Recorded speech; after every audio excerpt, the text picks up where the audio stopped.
Hello students, आज हम लोग पढ़ते हैं दुष्यंत कुमार जी द्वारा रचित गजल साय में धूप गजल संग्रह से यह गजल ली गई है। गजल का कोई शीर्षक नहीं दिया जाता, अतः यहाँ भी उसे शीर्षक न देकर केवल गजल कह दिया गया है। गजल एक ऐसी विधा है जिसमें सभी शेर स्वयं में पूर्ण तथा स्वतंत्र होते हैं। उन्हें किसी क्रम व्यवस्था के तहत पढ़े जाने की दरकार नहीं रहती। इस गजल में राजनीति और समाज में जो कुछ चल रहा है उसे खारिज करने और विकल्प की तलाश को मान्यता देने का भाव प्रमुख बिंदु है। चलिए पढ़ते हैं। कहाँ तो तय था चिरागा हर एक घर के लिए, कहाँ तो तय था चिरागा हर एक घर के लिए, कहाँ चिराग मयस्सर नहीं शहर के लिए। तय मीन्स निश्चित, चिरागा चिराग दीपक, मयस्सर उपलब्ध, दरख्त पेड़ वृक्ष। प्रस्तुत काव्य पंक्तियों में कवि कहना चाह रहा है कि स्वतंत्र भारत के लिए सभी ने एक सपना देखा था।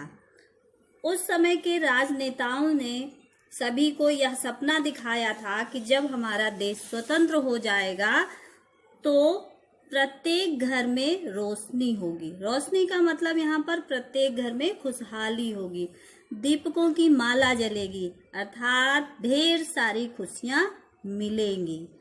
किंतु वास्तविक स्थिति इसके बिल्कुल विपरीत है। प्रत्येक घर की बात तो दूर, यहाँ तो पूरे शहर के लिए भी एक दीपक या किसी भी प्रकार का प्रकाश उपलब्ध नहीं है। सभी जगह अंधेरा ही अंधेरा व्याप्त है, अर्थात सामाजिक व्यवस्था अत्यंत निराशाजनक स्थिति में है, जहाँ लोगों को खुशी प्राप्त करने के लिए कोई अवसर नहीं है। ऐसी अवस्था वाले समाज में कहीं सुख चैन नहीं है। यहाँ दरख्तों के साये में धूप लगती है, यहाँ दरख्तों के साये में धूप लगती है, चलो यहाँ से चलें और उम्र भर के लिए। दरख्त मीन्स पेड़ वृक्ष, साये छांव में। कवि यहाँ पर दुष्यंत कुमार जी कहना चाह रहे हैं कि यहाँ कहाँ जो हमारा समाज है, जो जहाँ हम रह रहे हैं, यहाँ ऐसी स्थिति है कि यहाँ वृक्षों के नीचे भी छाह नहीं मिलती, बल्कि वहाँ भी धूप ही लगती है। अर्थात जिस व्यवस्था में, जिनके आश्रय में लोगों को सुख शांति मिलनी चाहिए, वहाँ भी इनकी प्राप्ति नहीं होती। चारों तरफ अव्यवस्था एवं भ्रष्टाचार का वातावरण व्याप्त है। हम जिससे सहारे की उम्मीद करते हैं, जिसके छांव में हम अपने आप को सुरक्षित महसूस करते हैं, आज हमें सबसे अधिक खतरा उन्हीं से है। क्यों? क्योंकि चारों ओर अव्यवस्था और भ्रष्टाचार का बोलबाला है। ऐसी स्थिति में यह मन करता है कि इस देश को छोड़कर उम्र भर अर्थात हमेशा के लिए कहीं दूर चले जाना चाहिए। कवि कहना चाह रहा है कि जहाँ पर हम उन्हीं व्यक्तियों के बीच में सुरक्षित नहीं हैं जो हमारे शुभचिंतक बनते हैं, जिनके साये में हम अपनी जिंदगी गुजार रहे हैं, तो ऐसी जगह रहने से कोई फायदा नहीं है। हमें वहां से पलायन कर जाना चाहिए। कवि ने इस गजल में स्वतंत्र भारत के कटु यथार्थ का प्रामाणिक वर्णन किया है। वह स्वतंत्रता पश्चात की निराशा एवं आम आदमी के दुख को व्यक्त करने में सफल रहा है। चिराग एवं दरख्त क्रमशः आशा एवं सुव्यवस्था के प्रतीक हैं। मयस्सर, चिरागा, दरख्त, साये, उम्र जैसे उर्दू शब्दों के प्रयोग से गजल अपने स्वाभाविक स्वरूप को प्राप्त कर सकी है। कवि की अभिव्यक्ति का ढंग तीखा एवं धारदार है, व्यंग्यात्मक है। इन पंक्तियों में पलायन की अपेक्षा निराशा की भावना अधिक है। साये में धूप लगती है में विरोधाभास अलंकार मौजूद है। न हो कमीज तो पाँव से पेट ढक लेंगे, न हो कमीज तो पाँव से पेट ढक लेंगे। ये लोग कितने मुनासिब हैं इस सफ़र के लिए। खुदा नहीं न सही आदमी का ख्वाब सही, खुदा नहीं न सही आदमी का ख्वाब सही, कोई हसीन नज़ारा तो है नज़र के लिए। मुनासिब मीन्स योग्य, सही, अनुकूल, उपयुक्त, ख्वाब सपना, हसीन अत्यंत सुंदर, नज़ारा दृश्य, नज़र देखना, आँख। प्रस्तुत पंक्तियों में कवि ने यह कहा है कि भारत के लोग कभी अपने अभावों का रोना नहीं रोते।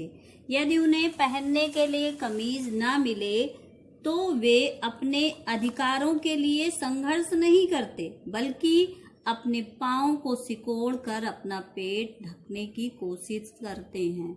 उनमें विरोध करने, संघर्ष करने की भावना बिल्कुल मर चुकी है और उनकी जो ये स्थिति है, यही विरोध न करने की जो स्थिति है, देश के शासकों के लिए ऐसी उदासीन और संतोषी जीव बहुत ही अनुकूल हैं, क्योंकि जो हमारे शोषक हैं उन्हें ऐसे ही लोगों की तलाश है, उन्हें ऐसे ही लोग चाहिए। क्यों? क्योंकि इन्हीं के कारण कुशासन की सत्ता बड़े आराम से चलती है। ऐसे ही लोग उन्हें चाहिए। इन्हीं लोगों के सहयोग से, इन्हीं लोगों की भावनाओं का फायदा उठाकर वो अपना कुशासन कायम रखते हैं। वो हमारा अच्छी तरह से शोषण कर सकते हैं। क्यों? क्योंकि हम स्वयं को अभाव में जीने के लिए तैयार कर लेते हैं। हमें विरोध करने का कोई भाव नहीं उठता, हम हिम्मत ही नहीं जुटा पाते कि हम गलत बात का विरोध कर सकें। ये हमारे देश के लोगों का गुण है। और यहाँ तक कि खुदा नहीं न सही आदमी का ख्वाब, ये जो भारतीय लोग हैं भगवान को भी इसलिए मानते हैं ताकि उनके सामने अपना बुरा समय गुजारने के लिए कोई मनमोहक नज़ारा रहे। उनका इष्ट या भगवान भी सच नहीं है, यह केवल उनके सपनों का संसार है जिसके सहारे वे अपना समय व्यतीत करना चाहते हैं, अपने यथार्थ से मुंह मोड़ना चाहते हैं। कवि कहना चाहता है कि संसार में भगवान नहीं है तो कोई बात नहीं, आम आदमी का वह सपना तो है। कहने का तात्पर्य यह है कि ईश्वर मानव की कल्पना तो है ही, इस कल्पना के जरिए उसे आकर्षक दृश्य देखने के लिए मिल जाते हैं। इस तरह उसका जीवन कट जाता है। कवि ने भारतवासियों की दबी कुचली अशक्त आवाज पर कटाक्ष किया है। यहाँ की धार्मिक यथार्थ से मुंह चुराने का एक साधन भर है। इस यथार्थ का मानसिक विश्लेषण किया गया है। पाँव से पेट ढकने का बिंब अत्यंत मार्मिक एवं मनोहारी बन पड़ा है। दुष्यंत कुमार की गजल में लेखन कला का सुंदर उदाहरण प्रस्तुत हुआ है। उर्दू शब्दावली का यहाँ पर स्वाभाविक प्रयोग द्रष्टव्य है। वे मुतमोइन है कि पत्थर पिघल नहीं सकता, मैं बेकरार हूँ आवाज में असर के लिए। वे मुतमोइन है, मुतमोइन विश्वस्त, उन्हें बिल्कुल विश्वास है, वे बिल्कुल अस्वस्थ हैं। बेकरार मीन्स बेचैन, व्याकुल।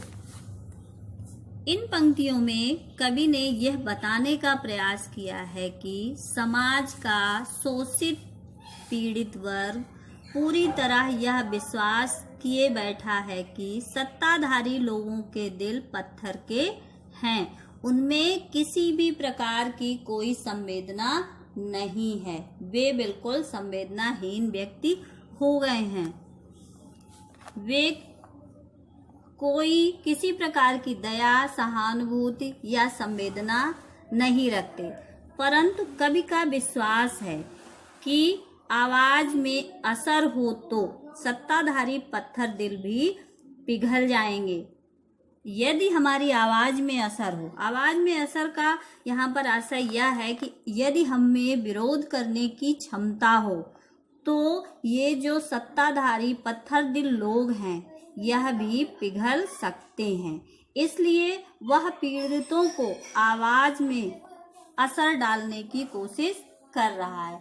कवि यह कोशिश कर रहा है कि हम संगठित होकर विरोध करें तो भ्रष्ट व्यक्ति समाप्त हो सकते हैं, उनका इस तरह का कुशासन समाप्त हो सकता है। तेरा निजाम है सिलदे जुबान शायर की, तेरा निजाम है सिलदे जुबान शायर की, ये एहतियात जरूरी है इस बहर के लिए। निजाम मीन्स शासन, जुबान आवाज, शायर कवि, गजल या शेर लिखने वाला, एहतियात सावधानी, बहर गजल का कोई शेर या छंद। मतलब यहाँ पर कवि कहना चाह रहा है कि जब हम जब गजल लिखते हैं, उसका कोई शेर या छंद लिखते हैं, तो हमें किस प्रकार की सावधानी रखनी चाहिए। सत्ताधारियों की शासन व्यवस्था तभी तक सुरक्षित रहती है जब तक समाज का प्रबुद्ध वर्ग यानी चिंतक, विचारक, कवि या शायर लोग चुप रहें।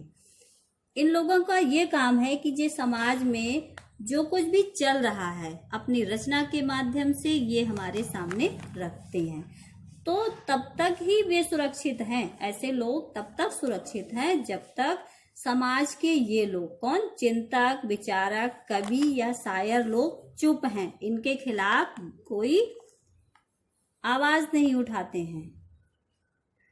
और जब ये व्यवस्था के विरुद्ध आवाज उठा दें तो शासक वर्ग के लिए यह सावधानी जरूरी भी है। परंतु दूसरी ओर हमें भी जमाने में उचित बदलाव लाने के लिए अपनी आवाज को बुलंद करना आवश्यक है। यहाँ कवि कहना चाह रहा है कि शायरों और शासक के संबंधों का ये असर है कि शायर सत्ता के खिलाफ लोगों को जागरूक करता है, इससे सत्ता को क्रांति का खतरा लगता है। वे स्वयं को बचाने के लिए शायरों की जबान अर्थात कविताओं पर प्रतिबंध लगा सकते हैं। ऐसे गजल के छंद के लिए बंधन की सावधानी जरूरी है। मतलब इस तरह इतनी सावधानी से उन्हें लेखन कार्य करना चाहिए कि जिससे शासक वर्ग उन पर किसी प्रकार का बंधन ना लगा सके, उनकी जुबान ना सिल सके। जिए तो अपने बगीचे में गुलमोहर के तले, जिए तो अपने बगीचे में गुलमोहर के तले, मरे तो गैर की गलियों में गुलमोहर के लिए। अब इस शेर में कवि कहना चाह रहा है कि गुलमोहर एक प्रकार का फूलदार पेड़ है। गैर मीन्स अन्य, विरोधी लोग, गलियों रास्तों।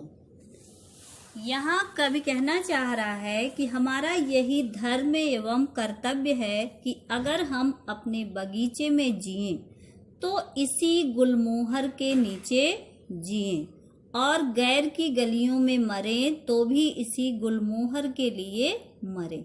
अर्थात अपनी इच्छा अनुसार जीवन व्यतीत करें, उस पर किसी भी प्रकार का नियंत्रण ना हो। आशय यह है कि समाज कल्याण ही हमारा धर्म होना चाहिए। हम इसी के लिए जिएंगे और इसी के लिए मरेंगे। जब तक हम अपने बगीचे में जिएं, गुलमोहर के नीचे जिएं, और जब मृत्यु हो तो दूसरों की गलियों में गुलमोहर के लिए मरें। दूसरे शब्दों में हम ये कह सकते हैं कि मनुष्य जब तक जिए वह मानवीय मूल्यों को मानते हुए शांति से जिए, दूसरों के लिए भी इन्हीं मूल्यों की रक्षा करते हुए वह बाहर की गलियों में अपने प्राण त्याग दे। अर्थात अपने जीवन मूल्यों की, इन जीवन मूल्यों की रक्षा के लिए ही वह अपने प्राण त्याग दे। यहाँ इन पंक्तियों में कवि सामाजिक क्रांति के लिए बेताब है, साथ ही वह मानवीय मूल्यों का संस्थापक एवं रक्षक भी है। पत्थर पिघल नहीं सकता से स्वेच्छाचारी शासकों की ताकत का पता चलता है। पत्थर पिघल में अनुप्रास अलंकार का प्रयोग हुआ है। गुलमोहर का प्रतीकात्मक अर्थ है। उर्दू शब्दावली युक्त खड़ी बोली का यहाँ पर प्रयोग किया गया है।